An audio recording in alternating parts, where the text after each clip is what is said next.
जी, ridiculous. आपको fire brand leader कोई कहा मतलब जाता वाली है, बात नहीं है।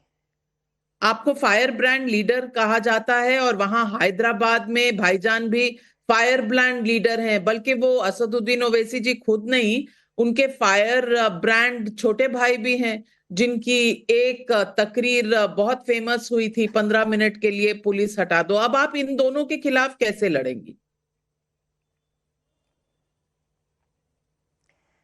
इन दोनों के खिलाफ इसलिए मैं लड़ सकती हूँ क्योंकि ये लोगों का हिम्मत है झूठ, ये लोगों का हिम्मत है लोगों को दर्द पहुंचाना, ये लोगों का हिम्मत है मजहब को गाली देना, ये लोगों का हिम्मत है लोगों को बांटना, ये लोगों को हिम्मत है गरीब को और गरीबी में ढकेल देना। अगर ये हिम्मत से वो लोग राजनीति को चला सकते हैं तो क्या हम सच्चाई से राजनीति नहीं चला सकते नाविका जी? हम तो कभी किसी मजहब के बारे में गलत बात नहीं करते, हम किसी के दिल को ठेस नहीं पहुंचाते, हम गरीबों के साथ काम करते हैं। आज हम पॉलिटिक्स में आए जी, तो 20 साल से तो हम उसी गरीबों के साथ हैं ना। हम उनको खाना बांट रहे हैं, उनका रेशन बांट रहे हैं, उनको हेल्थ फ्री में दे रहे हैं, 1008 नॉर्मल डिलीवरीज पसमंदा मुसलमान औरतों के लिए कर रहे हैं। मोदी भाई जो योजना लेके आए उनको लोगों के बीच में लेके जाने के लिए हम बेहद कोशिश कर रहे हैं। हमको इस झूठ की सहारा नहीं चाहिए। अगर झूठ के सहारे पर कोई जीत सकता है तो सच के सहारे पे और कितना जीत हो सकती है। माधवी लता जी, अगर मैं आपसे पूछूं, क्योंकि हिजाब का मुद्दा ओवैसी जी बहुत उठाते हैं, हिजाब पर और हिजाब इनसाइड क्लासरूम पर आपका क्या विचार है?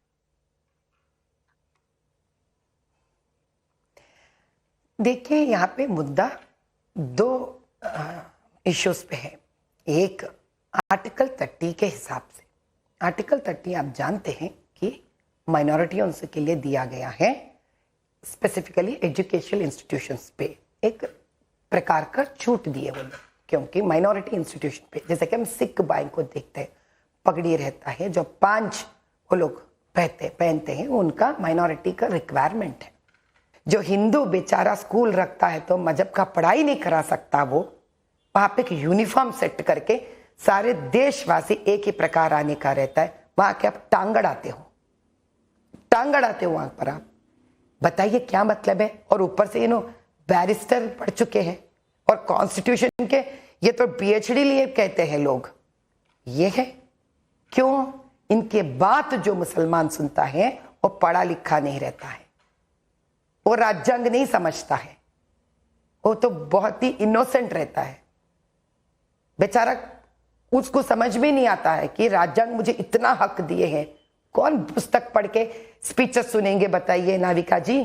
ये जो बोले वही बड़ी बात हो गई। ये मुद्दा गलत है, ये मुद्दा बहुत गलत है। ये लोगों में गलत मैसेज भिजा रहे हैं, गलत संदेशा भिजा रहे हैं, भड़का रहे लड़कियों को। मैं इसका आपको उदाहरण भी देती हूं, मैं कॉलेज का नाम लेना नहीं चाह रही।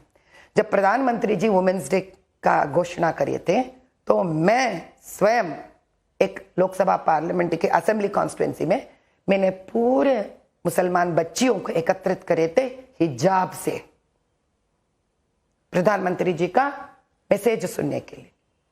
तब वो बच्चे मुझसे यही सवाल करे थे जो आप करें मुझसे, जब प्रधानमंत्री इतने अच्छे हैं तो क्यों हमको हिजाब पहनने से मना करते, जो क्यों हम स्कूल्स में हिजाब नहीं पहन सकते? तब मैंने कहा आर्टिकल 30 समझाए। पता है वो लोग क्या करे? कहे मुझसे, हमको तो इसके बारे में मालूम ही नहीं है। तब तो ये सही है, जब हमको आर्टिकल दिया गया है 30 तो मदरसों में हिजाब पहन के जाना चाहिए और वहां एक सुकून से पढ़ना चाहिए।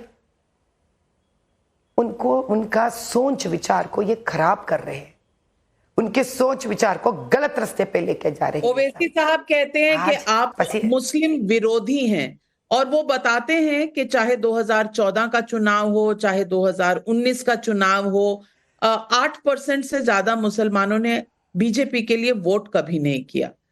तो एक तरफ ओवैसी जी हैं, एक तरफ बीजेपी की कैंडिडेट आप हैं।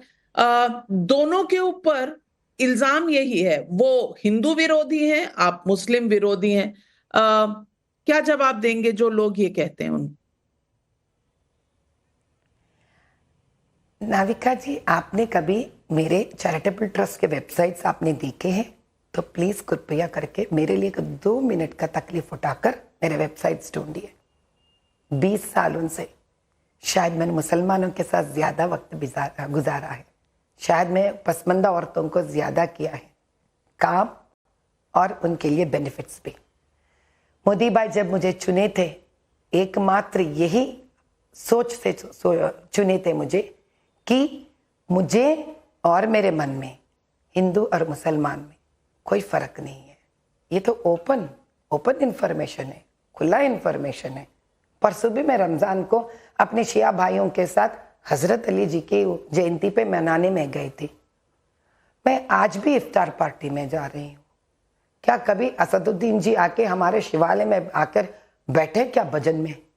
मैं जाती हूँ, मैं मुसलमानों के घर जाती हूँ, मैं उनके त्योहारों में मैं दायित्व लेती हूँ, वहाँ पे मैं उनके साथ रहती हूँ, उनकी खुशी में मैं साथ देती हूँ, उनके गम में मैं साथ देती हूँ।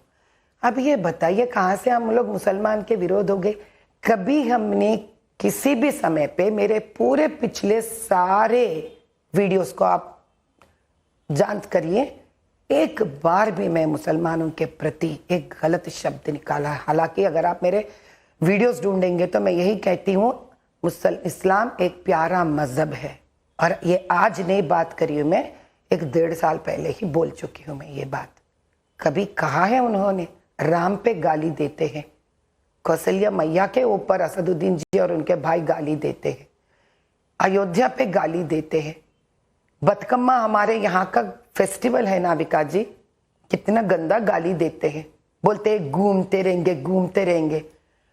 कोई ऐसा डेमोक्रेटिक कंट्री में एक प्रशासन के अधिनेता ऐसा बात कर सकते हैं? बताइए। हमारा भाग्यलक्ष्मी मंदिर जो चार मीनार में है, जितना मानते हैं, कितने गंदे बातें करते हो हम माता रानी के बारे में। वो मेरे घर में आके बर्तन मांजेगी, और ये है बेस्ट पार्लियामेंटेरियन, ये है नाविका जी जो इस देश में दूसरे मजहब के बारे में एक अच्छे सोच विचार नहीं रख सकते हैं। अरे आपके मन में है तो है, बाहर तो नहीं कहना चाहिए ना। तो अब किसको तसल्ली दे रहे हैं? उन चंद मुसलमानों के लिए जिसको आप खराब करके रख चुके हैं, जिसको लगता है आप हीरो हैं, केवल हिंदुओं को गाली देने से, हिंदू भगवान को गाली देने से, हमारा देवी देवताओं का अपमान करने से, और आप हिंदुओं को भड़काना चाहते हैं, और ताकि ये हिंदू इनके स्पीचेस की वजह से मुसलमानों के ऊपर नफरत पैदा करे। ऐसा होता है कोई राजनीतिक? ऐसा होना चाहिए? अरे अगर आप इलेक्शन जीतना चाहते हो, दो कौम को, दो मजहब को साथ लेकर चलिए ना, हम भी खुश हो जाएंगे, हम भी समझेंगे क्या वाह मुसलमान भाई है हमारा देश में भी, हम साथ देंगे आपको। ये क्या है भाई? ये तोड़ के आगे बढ़ने का क्या मतलब है?